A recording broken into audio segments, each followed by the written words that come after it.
भाऊ आहे ना, काय काय दिले? काय काय दिले की तुझं अभिनंदन करायला यावं म्हणलं. तुझ्या पिंट्यानं तुझं स्वप्न पूर्ण केलं. आपल्या लहानपणी आपल्याला एवढी कुठं माहिती असायची, साध्याला स्वयंसेवी सुद्धा कळत नव्हता. त्याची मेहनत आणि IIB टीमच्या सपोर्टमुळे हे सगळे शक्य झाले. आई ताई ते लसावी मसावी तर सोडत, मला ते साइन कॉस थिटा ऐकूनच ते डोकं दुखत गेलं मला.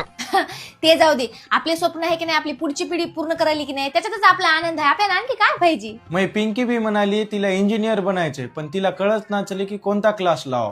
अरे कालच मी माझ्या छोटीचा IIB फाउंडेशन साठी रजिस्ट्रेशन करायला गेली होती. तिथे मला माझी मैत्रीण भेटली. तिने तिच्या मुलाची इंजिनिअरिंग साठी IIB चीच निवड केली. बघ भाऊ, मला तर 100% IIB च्या टीमवर विश्वास आहे. जे सांगतात ते तर करतातच, सोबत या अभ्यासक्रमामधील बदल, विद्यार्थ्यांच्या गरजा यानुसार त्यात बदलही केला जातो. तू एकदा भेटून तर बघ की कॅम्पसला, आणि स्वतः बघ फरक. शिवाय ऑनलाईन प्रॅक्टिस साठी स्वतंत्र लॅब सुद्धा आहे. बरं आजच जातो आणि भेट देऊन येतो. पण नक्की जाय बरं, तुला पत्ता ध्यान राहील ना. हो. तुम्ही सुद्धा आजच नोंदणी करा. IIT असो, नीट असो, CET असो की फाउंडेशन, IIB आहे तुमच्या टेन्शनचे सोल्युशन.